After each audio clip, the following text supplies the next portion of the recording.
Absolute Superman issue 1. Now, as I've been explaining the Absolute Universe with Absolute Batman and Absolute Wonder Woman, the way I've been kind of explaining this is that this new universe, this rebooted universe, is basically exploring if we took one aspect away from the character, is that character still the character? For Absolute Batman, is what if we took the money away, what if Bruce Wayne was a witch, he was just a regular Joe on the street.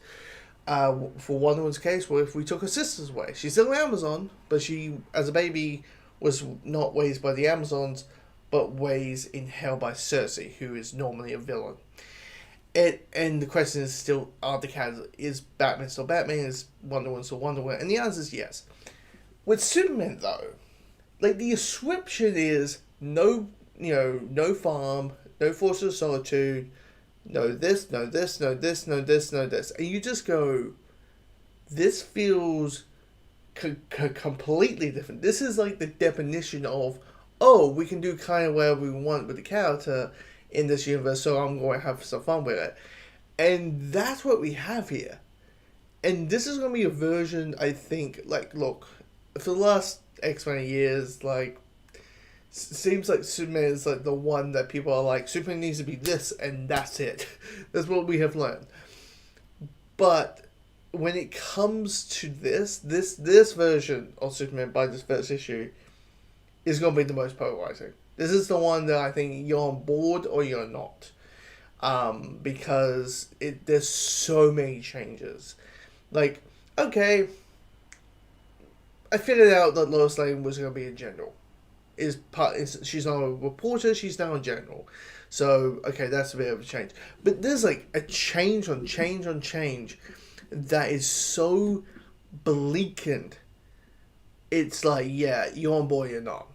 Like, except doing the whole what if, I mean, basically, if you think about the what if aspect of things, is what if Superman landed as like a teenager or like in his early 20s instead of as a baby.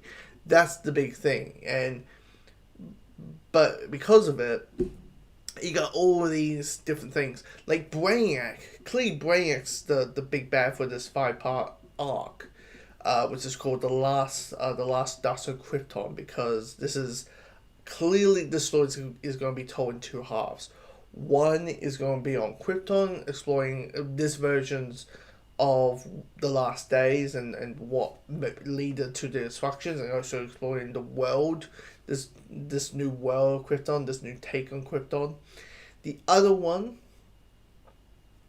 is this other thing with Kal-El and how he is basically a loner. He's basically Bruce Banner in like the first 20 minutes of the Incredible Hulk, of him just, I bet it was right, Man of Steel. Like how he was in Man of Steel, going around the world trying to save people, or helping people.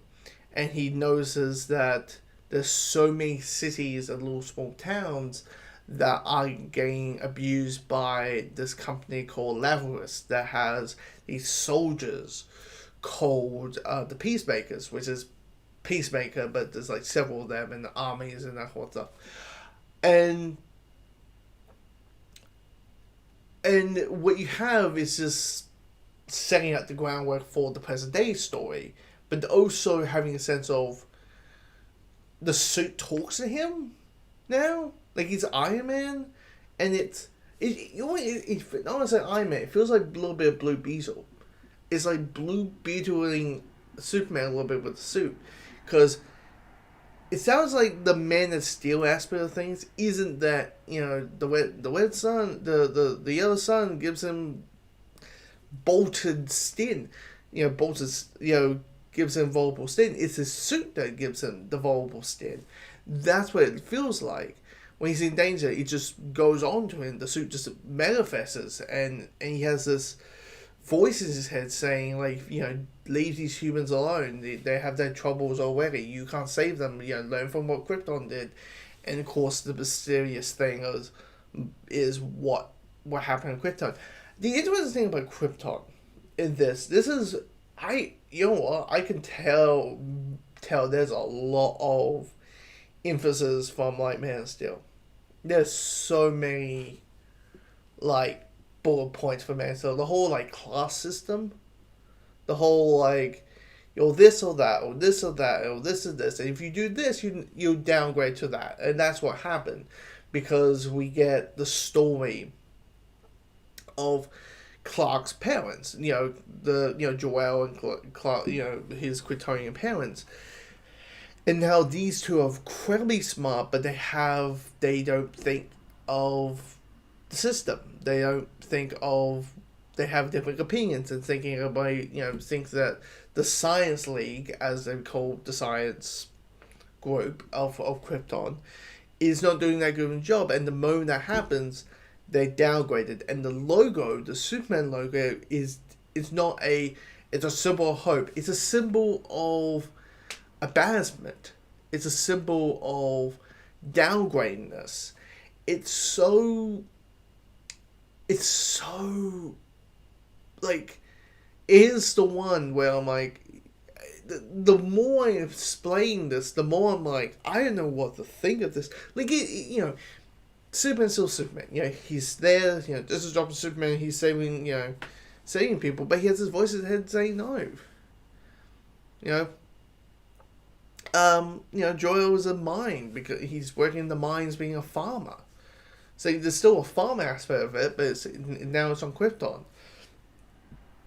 And he's aware what's going to happen, so he's like, we need to get ready. We need to at least save our son. We need to at least do something, because I know that later in X amount of time that our planet is going to explode, and we find out what it is. It's something in the core. It's the Earth's core versus the sun, or Brainiac, or whatever the reason is, or Kryptonian War, whatever the reason is that Krypton blows up. And it's one of those stories that the more I explain, I'm explaining it right now. I'm like, for me, I'm like, okay, Krypton, Lois Lane is general. I'm like, fine, cool. I mean, her father's a general, so it makes a little bit more sense. And Brainiac looks very different, I assume, unless it's idea of like maybe mix Brainiac with Lex Luthor. I don't know. But yeah, I just read it, and like, it flows as a story as itself. It's really well done. It's really done on the world building aspect of things. As a standalone piece, it's tick. But if you're a person who's like, absolute Wonder Woman, yeah, we change things up, but it's still Wonder Woman. We change things up with Batman, and it's still Batman. But this one's the one that I go, okay, I might need to read issue 2, or issue 3, issue 4, maybe read the entire arc to have a full hint of what is this story, and this take on the character, and if I'm on board or not. And that, like, look, if the plan is, as I said, we have a 2-year plan, so if in these 2 years, and my least favorite is the Superman thing, and then all the rest is great, I mean, it's good. I'm looking for it. Hearing the pitch for Green Lantern is pretty good, and Masked Manhunter, and